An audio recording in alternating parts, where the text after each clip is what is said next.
Jadi selama 3 hari itu Asma bagian mengirimi logistik, yaitu makanan minuman. Abdullah itu memberi informasi. Jadi dia, Pak, orang-orang Mekah sedang begini begitu. Nah, itu diinformasikan kepada Nabi. Ada cerita yang sangat masyhur ketika Rasulullah itu berada di Gua Thur dengan Abu Bakar. Itu kan Gua Thur itu jangan dibayangkan kayak gua-gua di sini ya. Gua di Mekah itu adalah batu. Jadi bukan tanah yang besar gitu dan kecil-kecil. Sehingga ketika dalamnya itu sangat kecil. Sehingga ketika Nabi itu berada di dalam Gua Thur, tidak bisa tiduran enak gitu. Nabi tidur di pangkuannya Abu Bakar karena saking kecilnya ruangan itu. Sampai suatu malam, karena 3 hari kan, Abu Bakar itu saking ketakutannya karena orang itu ada yang melihat ke Gua Thur itu. Dan Abu Bakar juga melihat kaki orang yang sedang berjalan mencari itu. Karena Abu Bakar itu ketakutan, saking sedihnya dia itu menangis.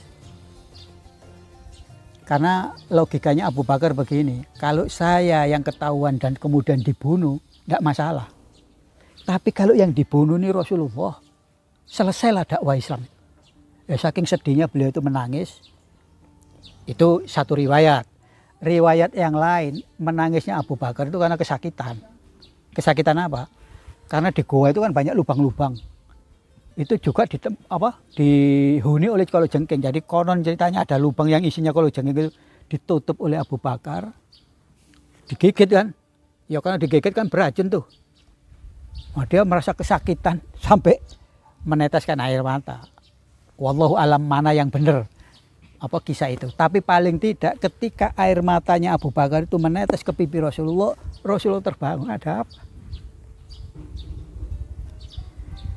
Lalu Rasulullah mengatakan, lah tahzan wala khaufun innallaha ma'ana.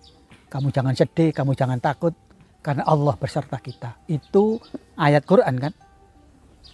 Nah, nanti setelah selesai ini kita baca, kamu cari di mana ayat Quran yang bunyinya lah tahzan wala khaufun.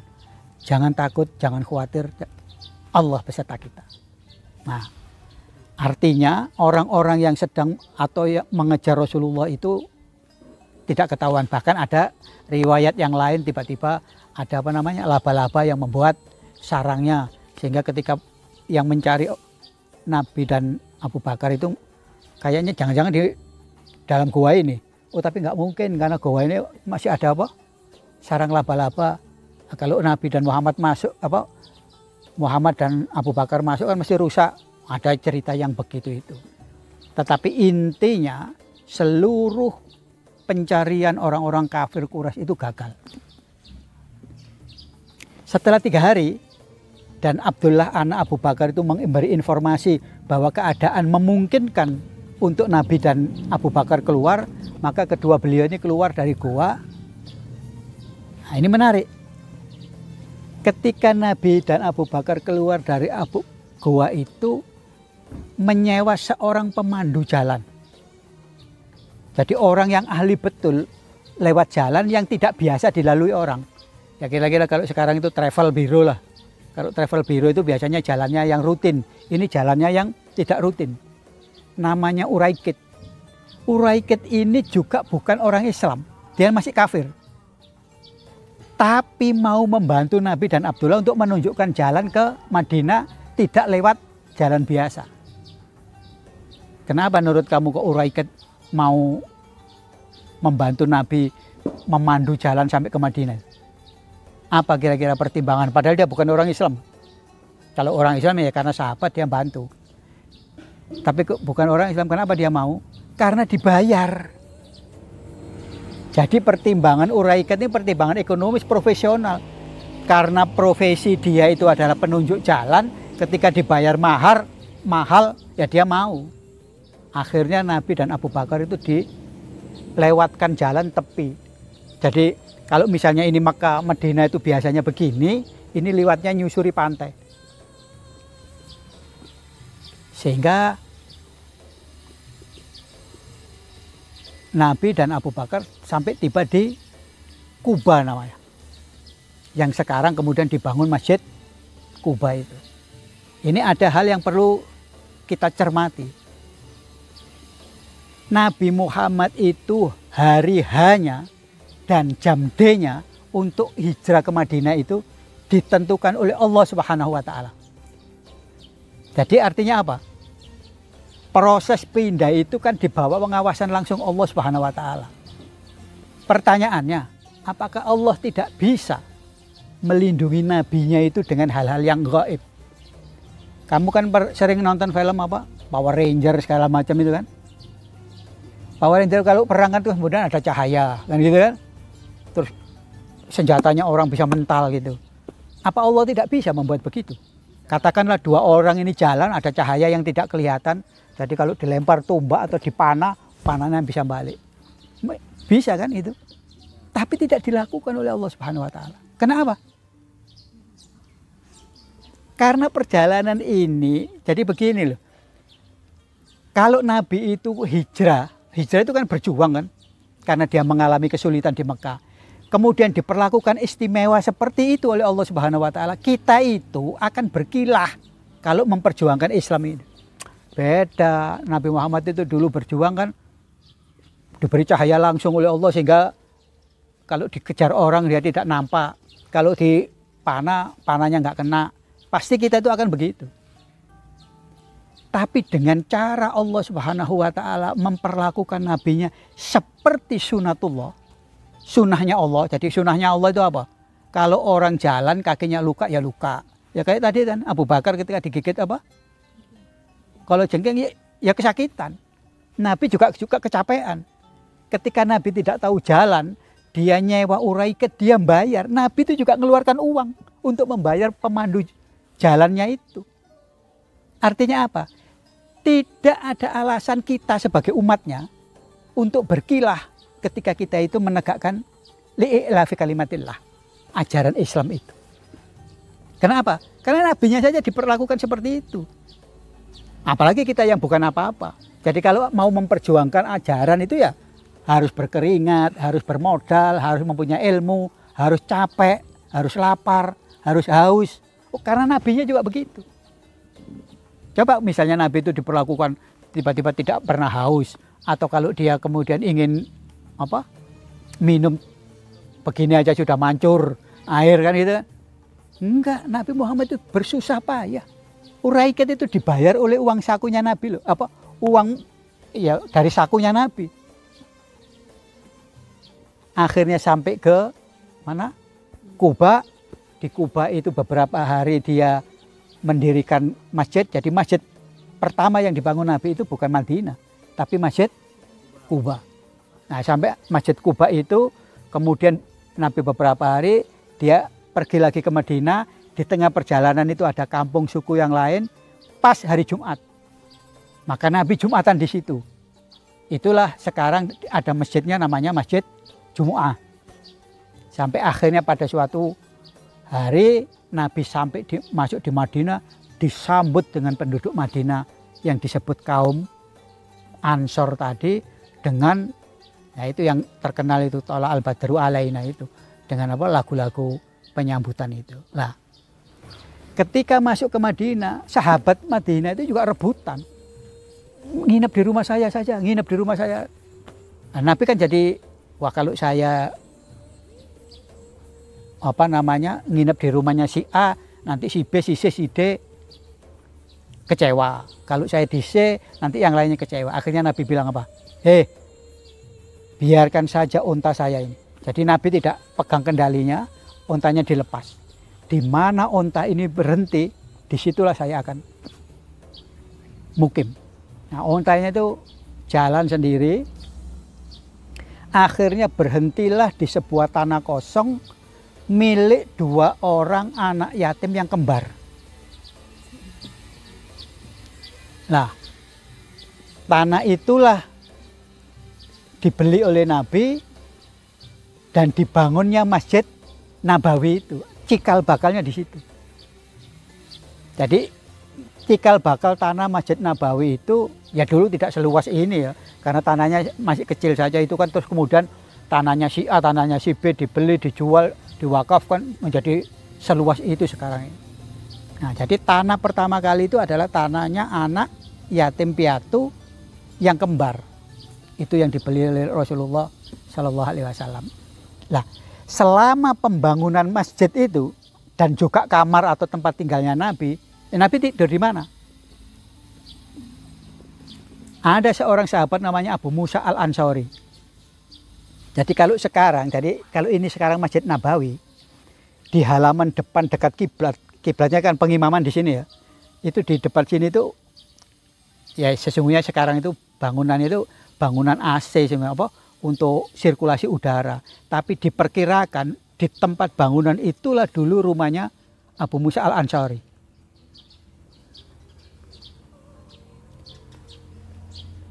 Pinter dia itu. Barang-barang Nabi itu dibawa ke rumahnya.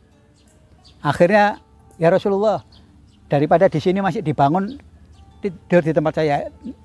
Nabi terpaksa barangnya sudah dipindahin. Nah itu kreativitas. Jadi sahabat banyak yang kreatif itu Abu Musa. Yang lain akan cuma ayo Nabi ke rumah saya, diam. Yang lain ayo Nabi ke rumah saya. Tapi Abu Musa itu nggak pakai diambil barangnya itu ke rumahnya. Jadi akhirnya apa? Nabi itu nginep di rumahnya. Nah, ada cerita menarik di rumah Abu Musa ini. Nanti kalau keliru diingatkan ya, namanya itu Abu Musa atau yang lain. Tapi yang seingat saya hari ini Abu Musa. Tapi nanti kalau Al-Ansari, ya karena dia orang Ansor kan, penolong jadi semua sahabat ya Al-Ansari. Tapi Abu Musa atau Abu siapa? Saya ingat hari ini Abu Musa. Nanti kalau setelah pertemuan ini ketemu nama yang benar atau berbeda, saya diberitahu. Tapi untuk sementara saya ngomong namanya siapa? Abu Musa Al-Ansori. Rumahnya itu tingkat gitu. Kata Abu Musa, ya Rasulullah, kamu tinggal di atas saja. Karena dia membayangkan kalau Nabi tinggal di bawah kan naik ke atas kan, nah, tingkat zaman dulu itu kan gelodak-gelodak ada apa? Kayu-kayunya gitu. Nanti debunya kan berhamburan ke bawah. Rasulullah maka enggak, saya di bawah saja. Nah, Abu Musa dan istrinya itu tetap di atas. Karena Nabi itu banyak tamunya gitu kan. Jadi kalau ke atas malah mengganggu kamu yang di bawah. Jadi dua orang antara Nabi dan sahabatnya itu saling menghormati. Catat. Saling apa? Jadi rebutan untuk tidak mengganggu. Nah, kamu juga, saya ulangi lagi. Jangan mengganggu temannya. Jangan membuli temannya. Jangan menghina temannya. Nah, ini contoh Nabi saja dengan Abu Musa itu rebutan untuk tidak mengganggu. Nabi disuruh ke atas supaya Abu Musa tidak terganggu, Nabi tidak terganggu, tapi sebaliknya Nabi menyuruh Abu Musa yang tetap di atas, karena kalau dia ke atas tamunya banyak akan mengganggu Abu Musa. Nah, ada cerita menarik. Abu Musa itu karena akhirnya dia kebagian di atas, dia dan istrinya itu kalau mau turun merangkak dia tidak berani berdiri. Jadi dia merangkak supaya tidak, ini kan biasanya zaman dulu itu kan papan itu. Jadi supaya tidak kriat-kriat dan debunya itu berhamburan, dia itu merangkak di tepinya itu. Coba, saking kepingin menghormati nabinya. Sebaliknya Nabi Muhammad tidak mau ke atas karena tamunya banyak. Kalau ke atas kan banyak tamu, Abu Musa nanti terganggu kan.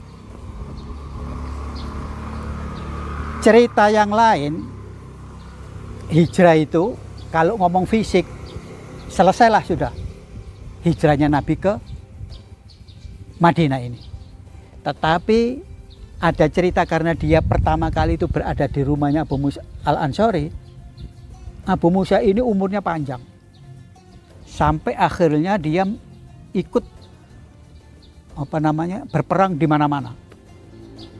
Suatu hari ketika orang Islam zaman Yazid itu Nabi sudah meninggal lama ya. Yazid itu di Syam istananya mengepung Konstantinopel di Roma. Abu Yazid itu waktu itu umurnya sudah 80 tahun.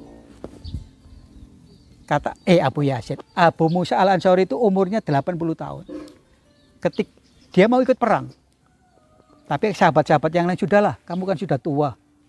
Gak usah lah ikut perang. Ya, bayangin kamu umur berapa sekarang ya udah ngantuk-ngantuk begini kan. Umur berapa ya, apalagi kalau sudah tua itu.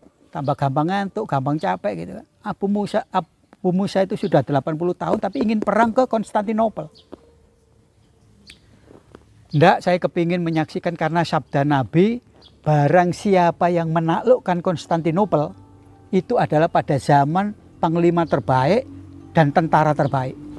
Jadi itu Nabi itu pernah ngomong begitu. Nanti Konstantinopel itu akan dijatuhkan oleh panglima yang terbaik dan tentara terbaik. Nah sahabat-sahabat itu selama bertahun-tahun itu senantiasa menyerang Konstantinopel itu untuk mencari fadilah Rasul yang mengatakan tentara terbaik itu. Tapi ternyata, nah ini tadi, karena semangatnya sabda Nabi itulah Abu Musa akhirnya ikut dan diperkenankan ikut ke Konstantinopel. Dan dia meninggal dunia sebelum perang. Nah ketika dia sudah merasa, wah kayaknya meninggal di sini saya ini. Konstantinopel itu ya sekarang menjadi wilayahnya Turki. Bayangin dari Medina ke Turki. Umur 80 tahun dan mau perang. Jadi kalau cerita ini kamu ingat, kamu juga harus semangat. Sahabat Nabi saja umur 80 masih jalan jauh dari Medina ke Turki. Dan itu pun bukan untuk rekreasi kayak kamu jalan-jalan kemana itu, bukan. Tapi untuk apa? Perang.